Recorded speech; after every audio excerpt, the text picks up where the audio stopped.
Hello? Tsukonko, are you frozen in time? Hi, everybody! Hi.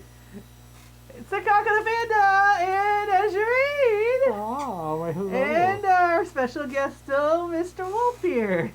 Oh. We're reviewing the bad guys. Oh. As you can see, I got a hat that kind of looks like Mr. Snake's. Kind of. It's the closest thing I had. You're slimy like him, too. Hey. I'm just kidding. Snakes aren't slimy. Neither am I. It's okay. So, what do we want to start with this one? Well, I think, should we make this video spoiler free? Spoiler Or are we gonna do some spoilers at the end? Let's do some spoilers at the end. Okay. So we'll let you know when to end the video if you're, wanting to avoid any spoilers. Okay.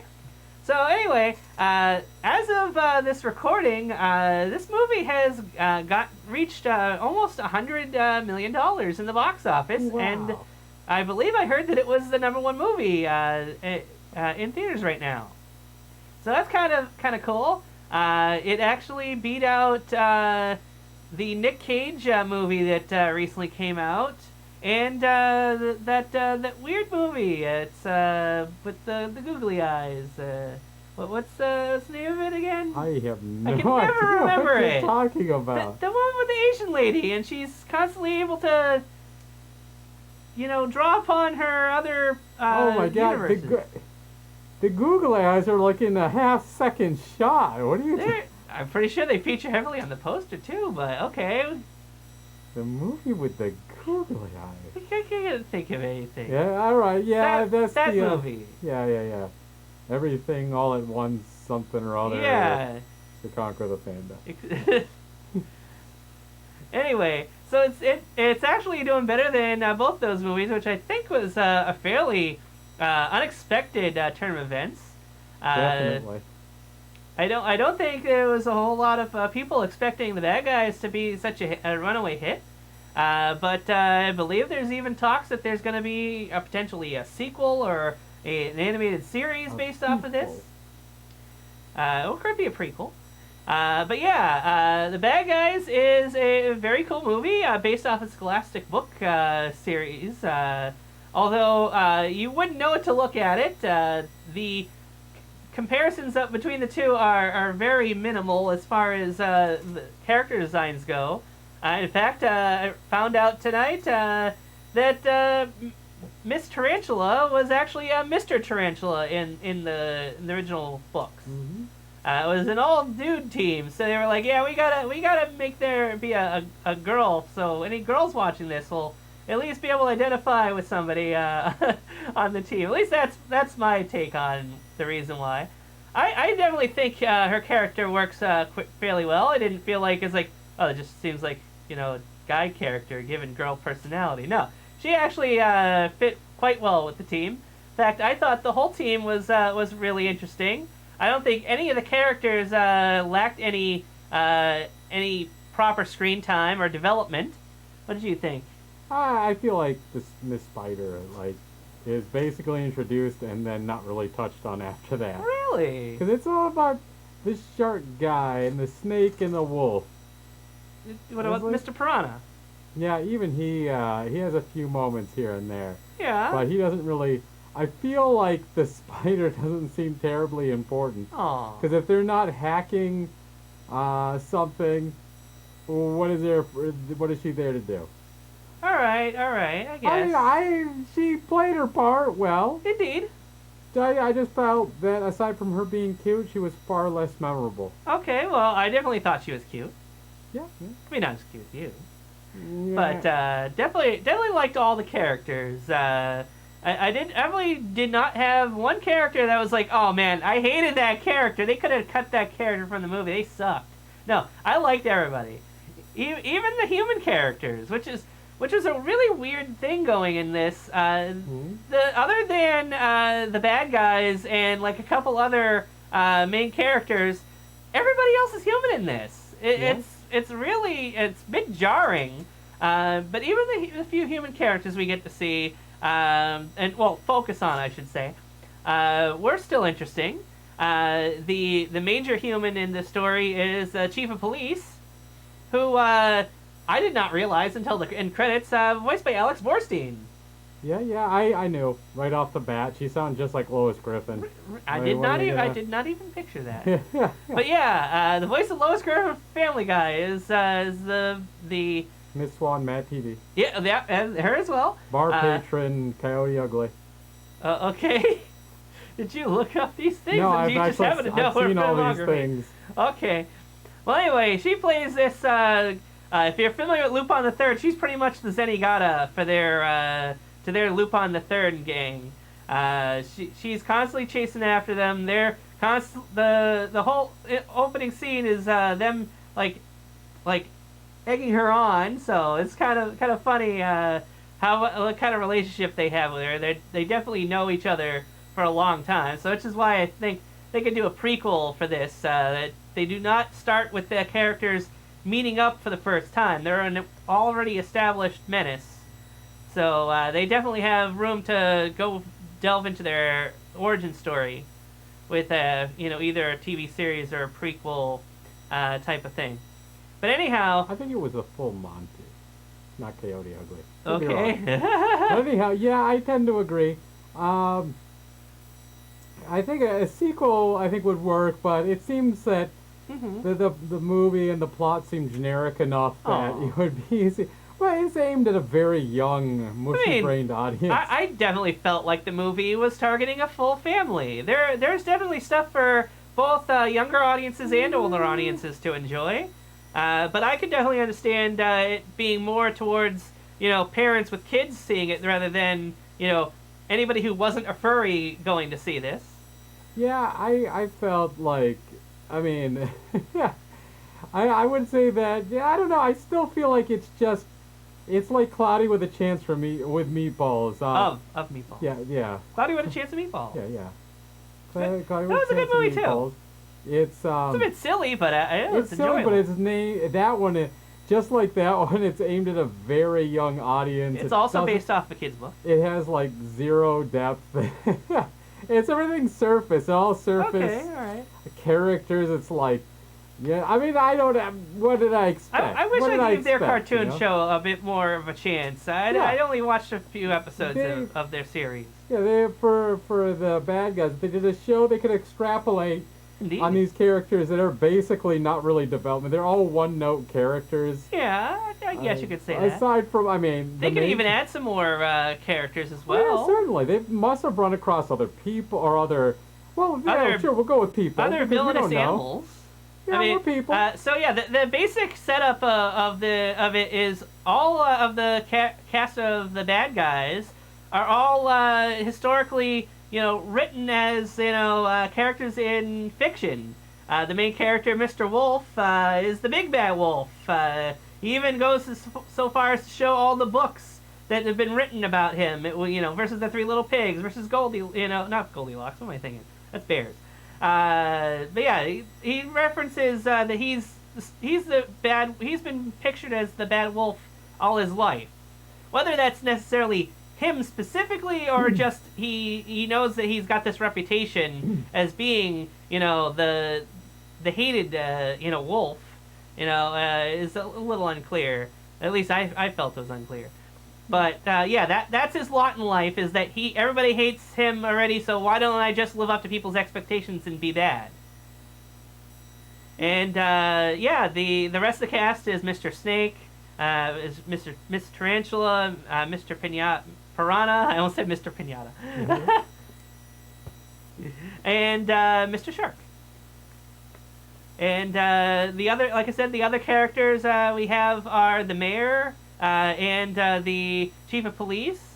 The mayor is actually another furry and kind of a semi-love interest for Mr. Fox. She definitely played up that way. And Mr. did I say Mr. Fox? Yeah. Sorry, Nick Wilde. I'm getting you mixed up with Mr. Wolf. There's also, isn't there Mr. Fox in that little stop motion movie? The Fantastic Mr. Fox by Roald Dahl. But yeah. That I have Nick Wilde here because it's like, it's hard to make comparison. It's a fair comparison to make. Nick Wilde is definitely, a shifty character at the start of the movie, and yeah, there's not too many differences between them as far as their starting characterization. Although he's definitely like straight out a bad guy committing crimes that are being chased after by the authorities, whereas Nick was doing petty crime and staying under the radar. But yeah, the only other character that comes to mind is the hamster guy. Who's actually played by famous British actor Richard Ayoade. I may be pronouncing that wrong. I'm not sure. And he is fairly well known for being in the British comedy The IT Crowd. I'm sure probably a few other things. I know him from Neighborhood or The Watch. They changed it to. But yeah, he was the only one whose voice I think I actually recognized in the movie. Everybody else, I thought did a fairly good job of sounding, or at least you recognized Alex Borstein. Yeah, she's the only one I recognized. I did not recognize. Oh gosh, Justin Hammer.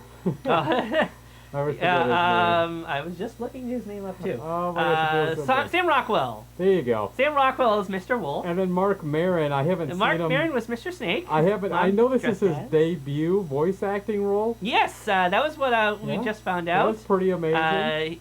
He had never done anything like this before, and I also found out the director of this movie. This is his first directorial debut. Interesting. He'd only worked on other DreamWorks films in animation roles, working on Kung Fu Panda 2, where he was the lead animator on Shen, the peacock You ever villain. see Kids Court on Nickelodeon? I don't, doesn't ring a bell. I had Mark Maron as the host. Oh my, okay. Interesting. I may have to look into that. That's kind of neat. But yeah, and what was it? Aquafina?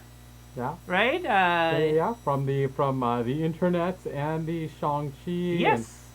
And, Ocean's 8, I think you looked up. Yes, the video I was watching mentioned somebody from the All Girls Ocean movie was in there, so that must have been her. I have not seen Ocean's 8. I regret that I missed seeing that one. Can't wait to not see it. But yeah, a lot of comparisons can be made to the Ocean's 11 series, like I said, as well as Zootopia in some respects. Yeah, the movie has somewhat of a predictable plot, but there are definitely a fair few moments that catch you by surprise, and some of them are a little more surprising than others. And yeah, so hopefully if you do plan to go see this, you avoid any other spoilers, and you enjoy the film, because I certainly avoided spoilers and enjoyed the film quite a bit there. And I don't think it was just because I'm a furry, but I love animation, and the style of this movie is very, very unique in that there's 3D and 2D animation all in one. The expressions on the characters' faces feel, like traditionally animated. So that was quite the awesome addition to the art department there. One of the few like nitpicks I might have is that Mr. Snake is sometimes depicted as having just fangs, and other times when he's talking and yelling, he has a full set of teeth. So as long as you can get past that, you should pretty much enjoy the movie. What else would you say about the movie? Oh boy. Oh boy. I mean, I think we covered a lot. I think essentially I think a lot of the characters, look, you watch the trailer, you know pretty much the majority of the movie. Mm-hmm. I will say, Billie Eilish's "The Bad Guys" song is not actually in the movie. Yeah, missed opportunity. Whether you think that's a good thing or not, or bad thing or not. No. I like it. I mean, they used it in the trailer, but as we know, trailer music is frequently not in the movies themselves. It's just something done to get hype. I don't think I ever really thought about it before. This is like one of the few times where like the trailer songs seem to be so tied into it because it's literally the title. Yeah. Although slightly modified, isn't it? I think just "Bad Guy" is her song. Oh, you're I don't. I want to say it's just "Bad Guy," and they changed it to the Bad Guys. But in any case, yeah, it was actually kind of weird when the trailers first came out. Sing 2 used the same song. And it was a little, at least I think it was Sting 2, wasn't it? I didn't think it was the same song though. I thought it was definitely a Billie Eilish song. Or was it, or was it the Despicable Me? Yeah, no, movie? it was Sing 2. It was Sing 2, okay. It was a different song though. It wasn't the same one. Okay, I could have sworn it was the same song, but okay, whatever.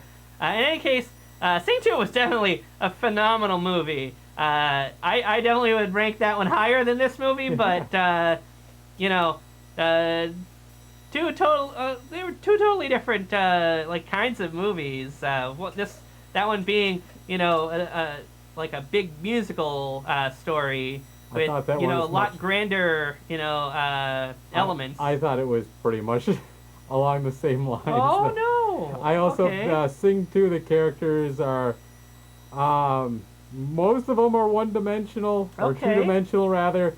There's a few characters that they try to give a little bit of development to, but it's so painfully generic. Which one are we talking about? Well, mainly, don't get me wrong, I liked the U2 lion guy. Okay. But he was wonderful. So I don't remember the name. Aww. But I really thought he was he looked amazing.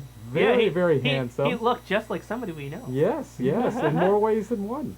And that was wonderful. Oh, yeah. But also he had like easily the most predictable arc.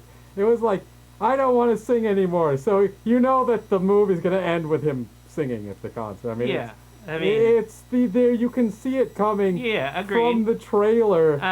So you go into the movie. It doesn't really offer any. The movie doesn't really offer a lot of. I suppose that then that means that the bad guys at least has some things that aren't predictable, and there's a few, I would say. You go in not expecting. But yeah, did you think the bad guys was better than Sing 2, or do you think Sing 2 is better? I don't know. It's tough. It's a tough one. I had more fun with Sing 2 overall, and I think it's because the whole world was more interesting. Yes, agreed. Like I mentioned before, everybody else besides like a couple of characters are all human, besides the main cast. Yeah, and their setting is basically Los Angeles. Yeah, basically Los Angeles. And there's nothing wrong with that. I think that's wonderful. It's just, I don't know, for a movie of this caliber, indeed, I would rather see more cute. Like, if it was like, all right, fine. If you're going to give us a really simplistic storyline, at least give us something pretty to look at. Yeah, I definitely think they could have, thrown in a few more animals here or there in the background. Just to flush it out it's like, why are these characters the only animals? Yeah. Like I said, the governor is a fox in this movie, and it's like, well, why did all the humans vote for an animal for to be their governor? Yeah, it didn't really make the whole lot of sense. But yeah, everybody else were humans. Yeah, where are all the others? You would assume that there's more. I mean, I would have liked a few more inserted in the backgrounds, but the only animal characters in the movie are main characters. Yes, that's it. I mean, they referenced the Three Little Pigs story. They couldn't have had a scene where there were a trio of pigs that were like especially scared of him because they remember their ancestors were killed by a wolf or something. I don't know. In any case, that aside, I definitely think that Sing 2 and the bad guys deserve more comparison than other things. Recently, we saw that Shadow Raccoon and Theodore Rabbit compared the bad guys with Turning Red, of all things. Yeah, I thought that was really weird. That was a very strange comparison, other than the fact that they're both furry movies that came out this year. Yeah. I didn't see that there was a whole lot of parallels. Yeah, they're not really even in the same league. I know that doesn't necessarily exclude them from being compared, but aside from them being furry movies, to me they were very different. To me, there's no comparison. Like Turning Red, was a Coming of age pretty story. decent, coming of age story with furry stuff in it, and a lot of love to the Asian community. Indeed, and the Canadians. Yeah, and Canadians, but the Bad Guys was just a heist movie. It's been done like a million times over. So is a coming of age movie. So I don't know, but I feel like the way Bad Guys went, it was a fine movie, but it's like so far below Turning Red.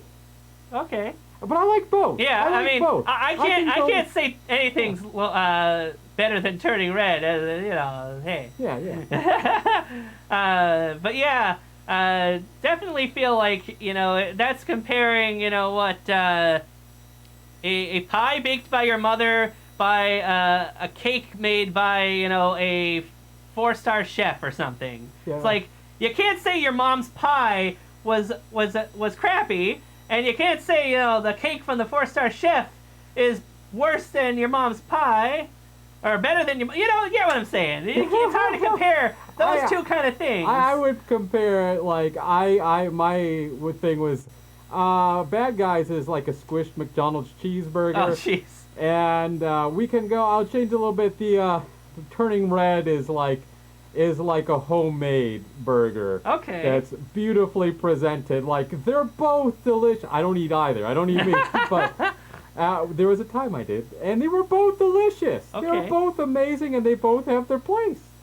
All right. I just see it. This is just how I view it. But just because something is generic or simplistic doesn't mean that it's not worth your time. Agreed. Doesn't mean you won't be entertained. I was entertained by the movie. It's not my favorite, All right. but I was entertained. I'm glad to hear. And that I think was largely important. I don't feel like I wasted my time watching the movie. That's fantastic. I mean, It's Fantastic Mr. Fox. What? What about Fantastic Mr. Fox? He said it's fantastic. Oh, okay. But yeah, I guess do we need to do spoilers? No, I don't think we really do. You know what? Maybe we could just leave the spoilers. All I could say is that, we could maybe a little bit. So spoiler light, and just say that. So hold on, let's wrap up the spoiler-free part. Okay. So yeah, definitely thought it was worth seeing. Check it out if you're still interested at this point. And thanks for watching. Happy Fursuit Friday. Now. Squeak, squeak, squeak. Oh, my feet's squeaky.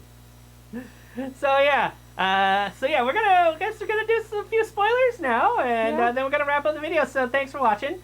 If you're having a turnout now, spoilers, spoiler. Yeah, some spoilers. Some of them you could kind of see. Like, there's not a ton of surprises. Okay. The one that did surprise me, I guess, I don't know, maybe because I wasn't paying. It was so non-assuming. Is that the nice guy character who's trying to train Mr. Wolf to be a nice guy is actually the main bad guy. Yeah, that was a big twist for me. Yeah, I did not see that coming at all. Yeah, he's like a big cartoon or comic book style supervillain. He is a total, squishy, soft little hamster and or guinea pig. He's extremely nice, and he was winning a humanitarian award pretty much, throughout the movie. So you don't see this guy as anything but, super nice, and it turns out this has all been, a facade to try to, steal all this money. And, Well, yeah, ultimately. A plot to basically take over the world, almost. And, the other big twist, which I kind of saw coming, there's a reference to a master thief that was before them that was never identified, and it turns out it's the one other furry character in the story. Yeah, it was Red something or other, the Red Paw. The Red Paw, so it was a fox. Yes. Who would not have a red paw. Maybe it wasn't the red, it was definitely something paw. The word paw was definitely in the name. Well, I guess in the movie she did, but I mean... But in any case, her first introduction, she doesn't seem to be anything more than just, a figurehead, an obstacle for the bad guys to get around. But eventually it's revealed that, she's just as devious of a criminal, but she's hung it up to go legit and be the governor. Yeah. And she's got a whole spy layer full of awesome spy gadgets, straight out of like James Bond. Yeah, she got bored with the lifestyle. Yeah. Or she realized that the lifestyle was ultimately unfulfilling. Indeed. And that was kind of interesting. He's probably the best character in the movie. I definitely can agree that she's one of the more interesting characters, but I definitely felt that Mr. Wolf and Mr. Snake their dynamic was nice. were a bit more scene steely, as it were. They're the opening act of the film. They start off the scene replicating a scene straight out of Pulp Fiction. So it's like, I thought that was so cool. One kind of disappointing thing as far as Mr. Snake goes, he's kind of got the bag of holding in his stomach. He pulls out an alarm clock from his mouth to show what time it is, and swallows it back down. And you think this is going to be a thing that he uses later on. He's going to swallow something important and spit it back up like Hey Hey in Moana. But it doesn't really play too much of a part other than the gag with the swallowing all the hamsters. Which, there's a lot of vor stuff going on in this movie. The other really cool thing I should have mentioned in the other part, there's also photos, they're on the refrigerator, they're all in 2D art style, which I thought was really cool. You okay over there, girl? I have wings. Yes, you do. Yeah, that was neat. You got to get a better look at the photos during the trailer. The end credits. Yes. So that was pretty neat. It was a nice touch. I'm not sure if there were more than what was shown in the fridge, or if it was just there's so many on the fridge you don't get a good look at, that when you get to see them at the end, it's a lot more than you were expecting. And I think that was even cooler than like bloopers or I agree. Just like little squares of like scenes that are happening on the side of the credits or something. Yeah. You know what I'm talking about, right? Where they just play out a new scene. I thought it was such a cooler thing to have a still animation there. You wouldn't have necessarily thought that, but the fact that it's a different art style from the rest of the movie makes it stand out as being really cool looking. Yeah, I agree. I didn't like how all of the trucks are loaded up with all the money, like the $1 billion that they've earned, and why? There's no digital money in this universe, it seems. There's no implication. They have full thing. They use cell phones. Yeah. It definitely takes place in the modern age. Indeed. And yet there is no such thing as an electronic wire transfer. Well, it makes zero sense. All the money was being donated at fundraisers where rich people were bringing cash to. Yeah, that's not a thing. That's not a thing. I mean, yes, it is to some degree. It's not a thing. I mean, yes, it is. Some people will bring some money, but for billions of dollars, even if everybody brought cash. $1 billion. It was just shy of $1 billion. $8 billion.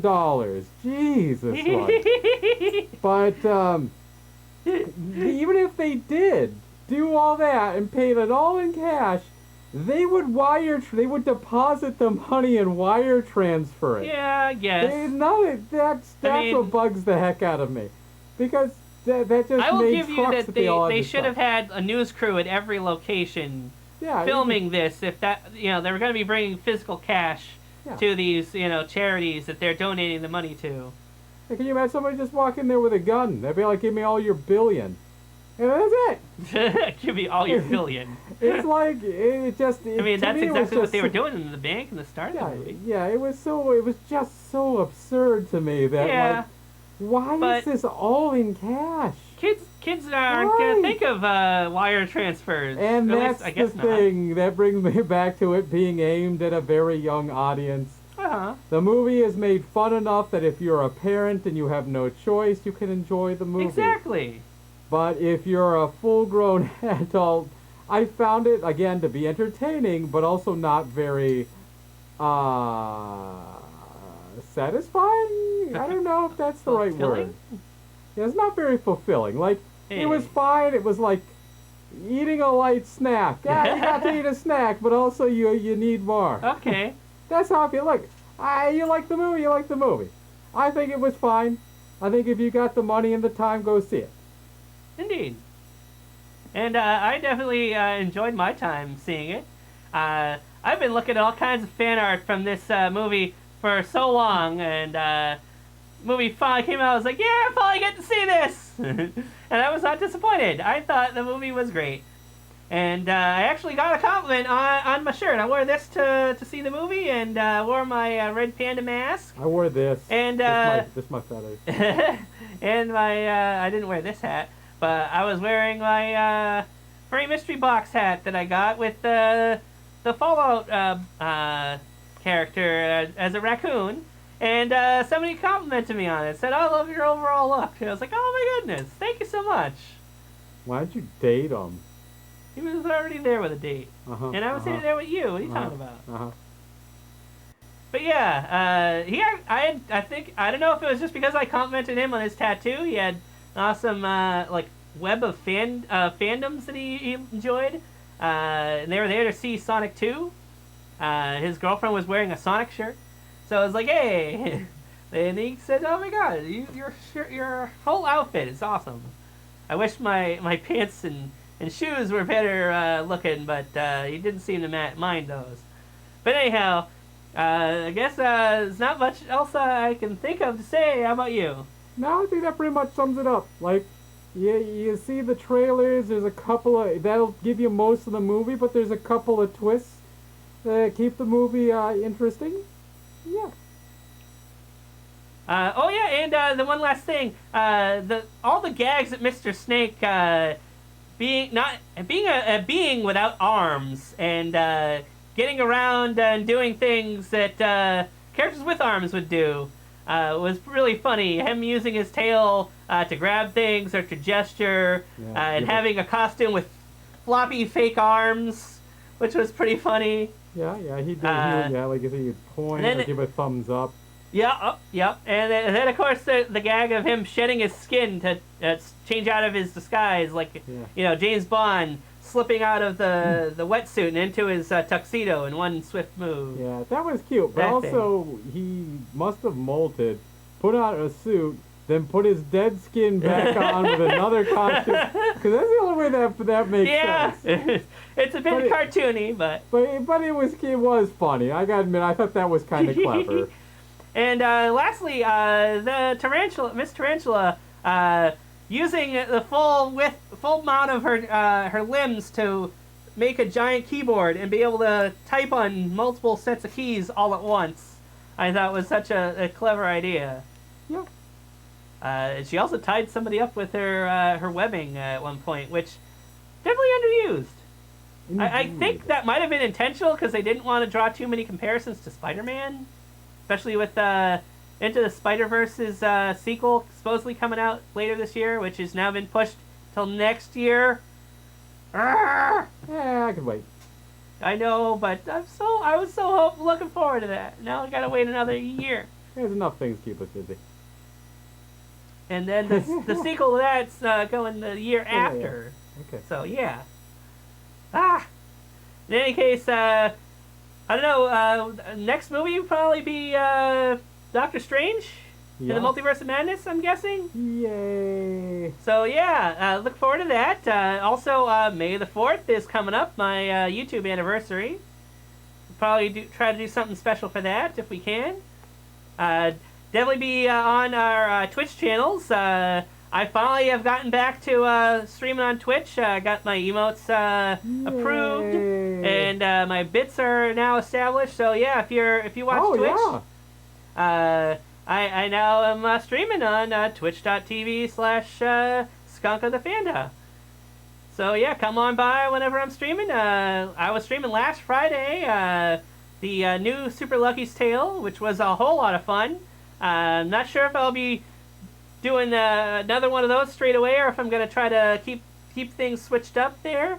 But usually Azurean and I have been streaming together on her channel on Fridays, but she was away for the weekend, so I was streaming alone. Thankfully, I was able to get things set up, but it took a little finagling to get my Twitch working again without without her help. But yeah, and I usually leave these in the description below by twitch.tv/transientplayer. For her channel, we typically stream together on Fridays in Fursuit, as you see here. And yeah, I think that just about does it there. So thanks for watching, guys. Happy Fursuit Friday. Bye-bye. Bye.